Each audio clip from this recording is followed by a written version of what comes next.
Hello po, paano po makapunta dyan sa cleaners po? Sana, hoping for your response. Badly, need lang po ng work. Okay po, ang cleaner dito madali lang po mag-apply.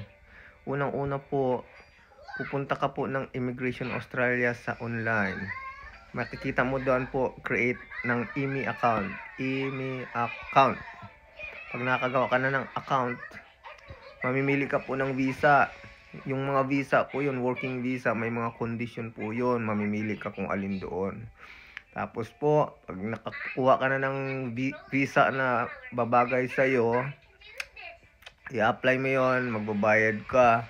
Tapos hihintay ka ng approval nila. Pag na-approve ka, pupunta ka po dito sa Australia. Dito ka po mag-a-apply ng cleaner. Maraming cleaner dito. Okay po. Saka maraming ano dito, yung may mga small business na company na cleaner o mag-a-apply ka sa kanila, kukunin kanila. Ganun po yun ang kalakalan dito. Good luck po.